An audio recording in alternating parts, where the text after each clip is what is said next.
All right, guys, we're back for another episode of Processing Blue. Mike, they won. Yeah, sure. If you say so. They won. It was 9 points, but it's still a win.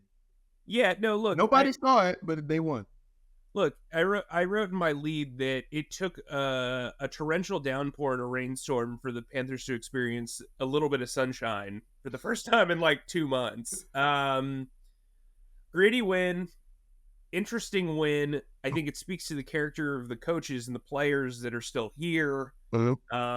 Because as one person told me, like when you're in those elements, you kind of have to stay like zoned in throughout. Yeah. You're uncomfortable, you're wet, you're frustrated. It's a grind out game. It seems like nothing can go right but the defense. A huge win as far as establishing that Bryce Young can do this. I think there's been a lot of, and we'll talk about this a little bit more in the podcast later in the podcast, but like I think there's been a lot of back and forth. There are folks that are very heavily in the Bryce Young camp, and there are folks that are very, very heavily outside of the Bryce Young camp. And I think, listen, he made some throws that were spectacular in this game. He also had some ducks, right? But what I think like the biggest takeaway for me, and what was special about this for me, is on that drive we saw two things. We saw Bryce Young somewhat elevate the play around him. Now, the DJ Chark catch is dropped or out of bounds probably 99 out of 100 times. That was an incredible catch. He put the ball exactly where he needed to, but it was going to be a difficult catch. Right. The pass to Tommy Tremble was important. But the second thing that I saw was, and we have not seen this at all, a playmaker bailing Bryce out. We have not seen that. Bryce has no margin for error. Yeah.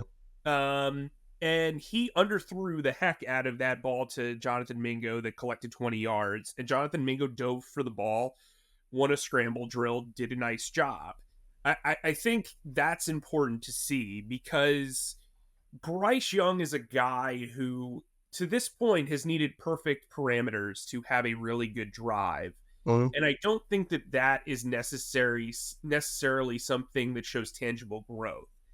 But in this circumstance, rain pouring down, the offensive line had to stay sturdy, which they did outside of a sack that was called back for a penalty. I thought Bradley Bozeman played the best game of the year for himself. I thought Taylor Moden continued to play extremely well. I think this team is just what it is. They just need to limp to the finish line. But for once, the offense, when they were given the opportunity by the defense to win a game, they delivered. What does this win mean then, Mike, moving forward for the Panthers? You got 3 games left, but what does it mean? Well, I think it says that from a spirit standpoint, they're not dead in the water. Like, the Matt Rule error ending and then moving to Steve Wilks, there was a clear shift in personality. There was a clear shift in how the locker room kind of reacted and how it operated. Here, it feels like business as usual, but it feels like guys are still bought in. And I think that says something about Chris Tabor and his ability to stay the same person. I think it says a lot about the team, and that like they're losing weekly, like in like abysmal ways. Yeah. But they're still staying together. And that's a credit to the coaching staff and the roster. I think this win's important because realistically, I don't know if there's another win on the schedule, but it gives you some momentum. I was just about to ask you about that. Well, no, look, here's the thing. I've said this season's been about Bryce the entire time, and yes, Correct. You want to avoid handing the first overall pick to Chicago, but I think realistically, they're probably a win for Arizona or a win from New England, and 2 more losses away from just doing that, right?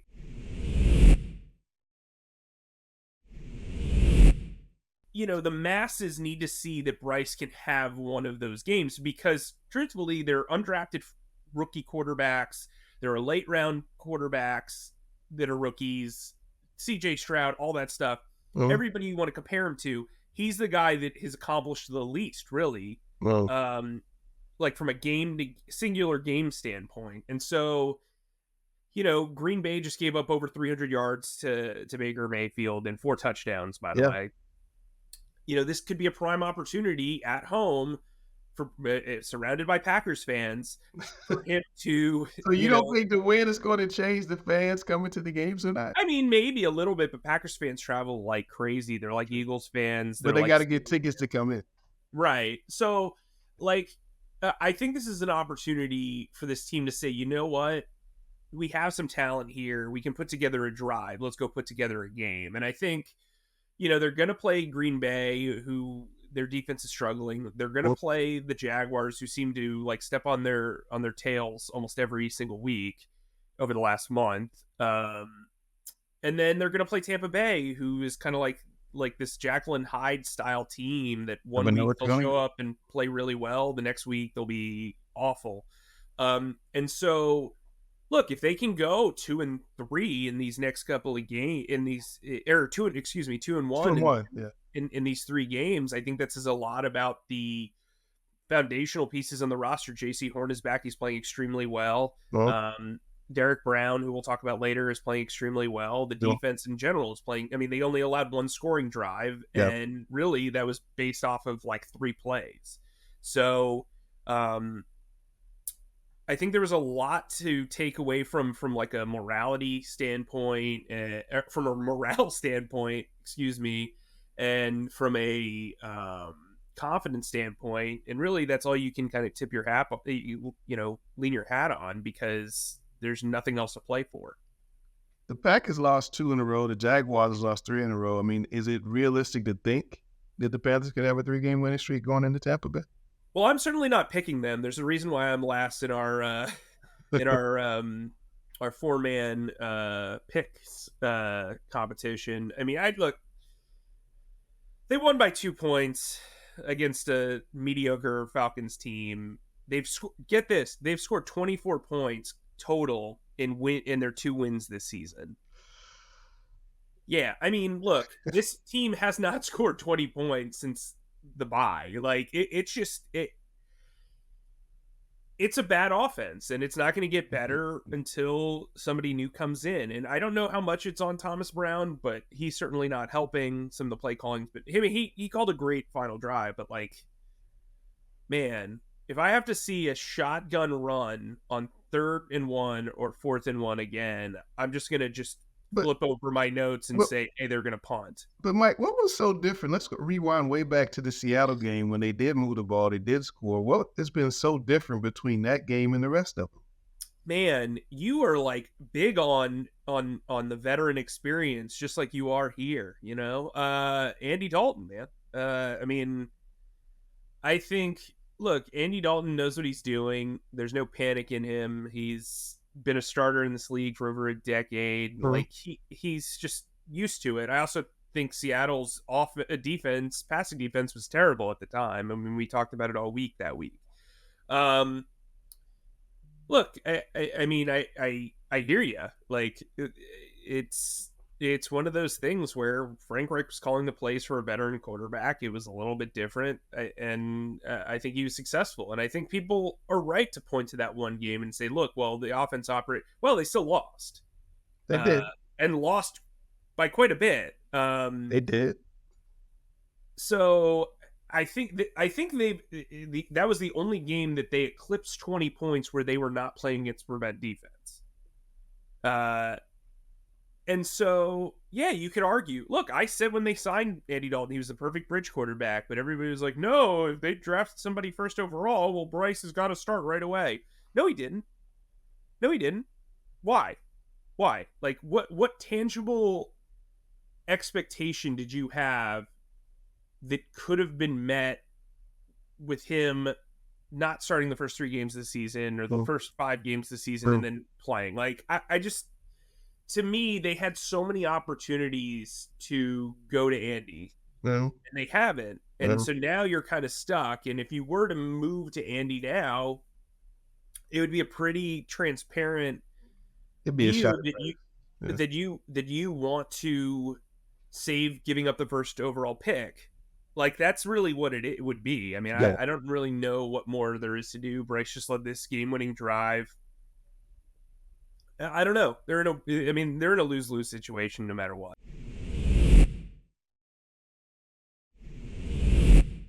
Well, Mike, speaking of the offense, what does this team need to do to improve the offense in the offseason? Well, I think they need a complete overhaul. And even if that comes at the expense of the defense, I think free agency, you've got to be spending on offensive line upgrades. You've got to be spending on a tight end upgrade, wide receiver upgrades. Like, this offense is just awful. Like, Adam Thielen should be the third wide receiver realistically next year, as well as he's played this year. I'm still, like, the jury's still out on Jonathan Mingo. I thought he had a positive outlook this past game for what it was. I think they need a true number one wide receiver, and I don't know where that's going to come from, because I'm under the impression T. Higgins will be franchise tagged. I don't see them trading for Devontae Adams. I don't think he'd want to come here. There's just a lot of stuff in flux, and I just think they really need to prioritize offense. It's not about complimentary spending. They're projected to have roughly $40 million. That's a lot of salary cap space, but there are 12 teams projected to have more. Wow. They did some restructures last year that, or this year, that pushed cap over. I don't know if those were the best decisions. They're going to pay for it one way or another, no matter who's in charge.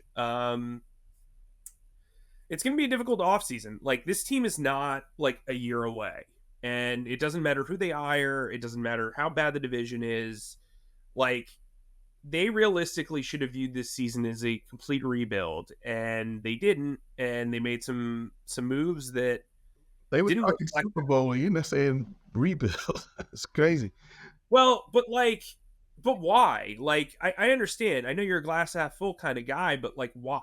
I'm just going on what was coming out of the Panthers brass, what they were saying to the public. That's what. Oh, well, I mean, no, they said they wanted to win the division. I don't know about the Super Bowl, but like, this team's just not good, and they were never good. Like, that was just like, I remember sitting there watching the first two preseason games and thinking to myself, man, I'm probably not going to be able to take time off in January or do, because there's going to be some sort of movement. Right.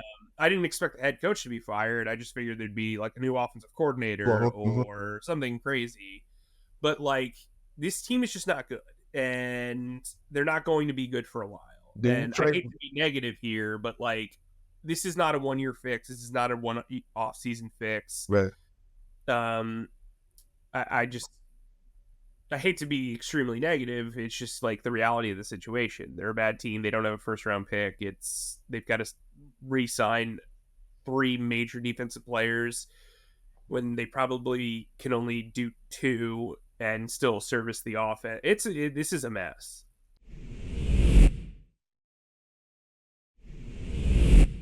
Do you try to trade back into the first round? I wouldn't use like their second round pick to trade into the first round. That's like a bad allocation of resources, unless there's somebody who falls that you feel like you have to be 33. Yeah. Right. But 33 is an extremely valuable pick. Yes, absolutely. Just like I criticize them for not trading back from 39, because the top 40 pick can get you a lot of juice. Mm-hmm. If I were them, I would trade back to get more picks. Like, this is a multi-year rebuild.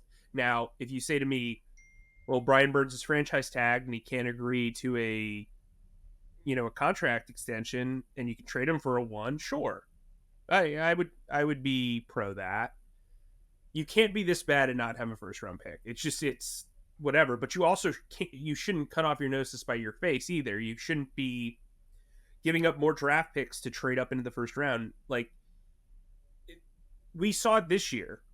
A lot of stuff tangibly happens where it's cyclical, right? So you trade up all this stuff for Bryce Young, so your extra picks are gone from the San Francisco trade.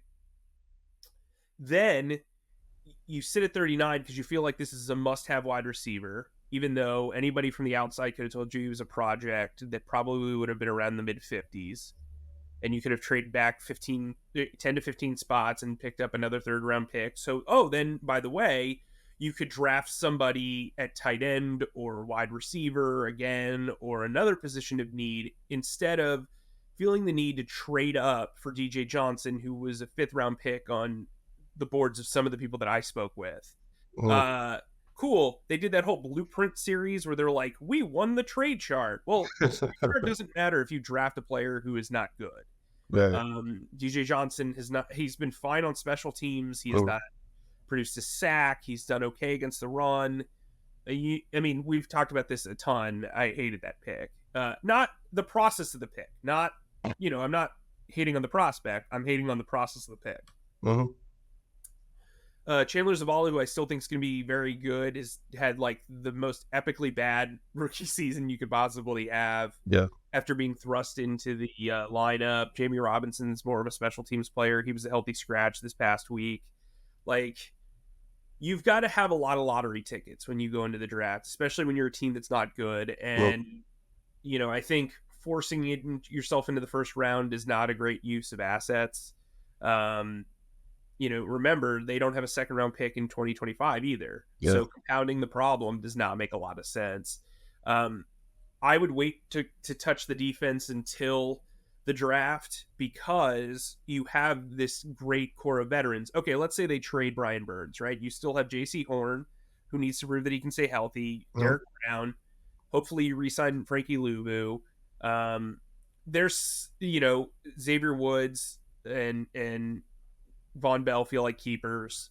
Like, there's talent there. The problem is, like, where do you kind of attack the defense? Like, they need to start another starting corner potentially if they decide to move on from Dante Jackson or CJ Henderson walks. They need to figure out what they want to do at nickel. Troy Hill's been tremendous. Maybe they re-sign him, especially if Evero stays. Like, there's a lot going on here. It's not going to be an easy fix. They're going to have to be creative. And again, I think expectations should be tempered for the foreseeable future. Wow. Evero, do you buy him as legitimate head coach candidate?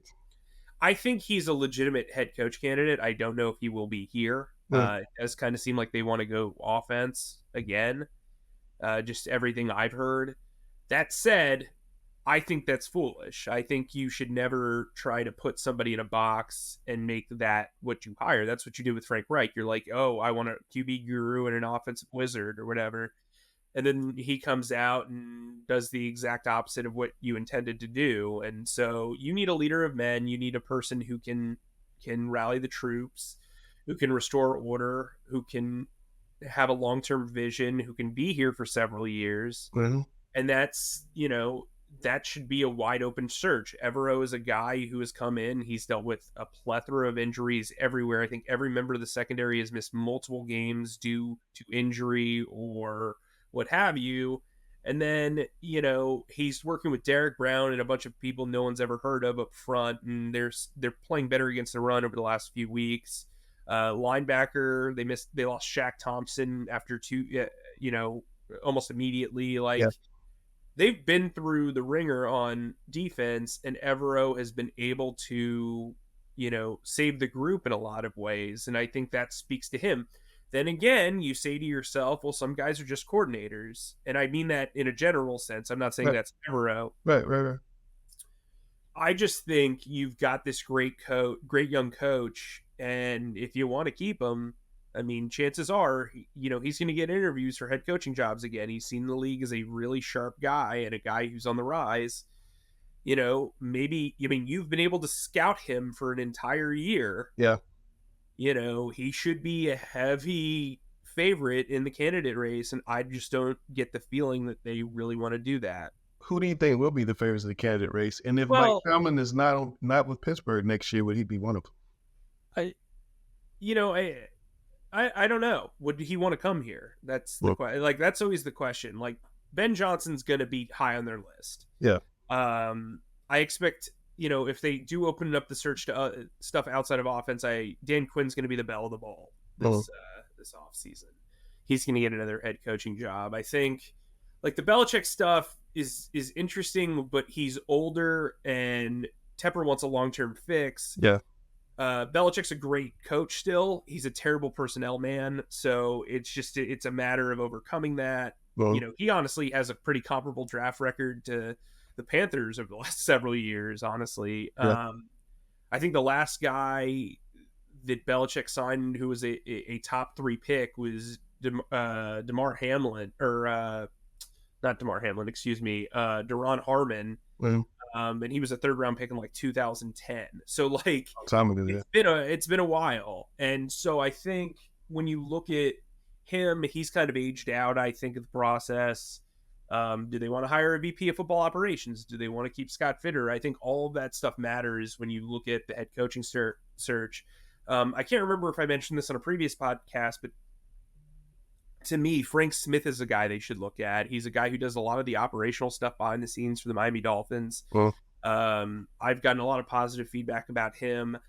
I think having a CEO head coach is not the wrong way to go, especially if he's a good leader of men. well, And the rest will follow. And you hire a young offensive mind. If you lose him in 2 years, well, that means you're having success. So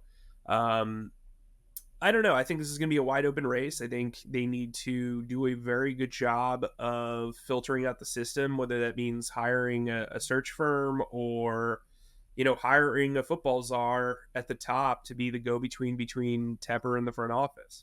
perfect world. When would that guy be in place? After the season. I think that's, you've built up this personnel department for 4 years, like trying to piece it together. Well, So to blow it up before the draft doesn't seem all that intelligent, especially when you're going to use their scouting reports anyways. That's typically how it goes. So, putting somebody in place to then make a decision on Scott Fitterer and company after the draft makes sense. I think it's a matter of getting them in here before free agency, before the combine, and really kind of, planting the flag up top. all right. Well, now it's time for my favorite part of the show. I know you got something teed up. It's time for case takes. All right. So it's time to recognize the greatness of Derrick Brown. Okay. This guy, is playing on a defensive line where he's playing 4 technique. Now, 4 technique, unlike a regular defensive end position, is a read and react position. And not to get too X's and O's with you, you're typically not an attacker as a traditional 4 technique. You're playing inside leverage, you're reading the block, and then you're reacting. So think about that for a second. Instead of immediately being in attack mode, you have to see what the play is and then attack, right? A lot of teams that have pass rushers, they just go and they stop the run to the pass.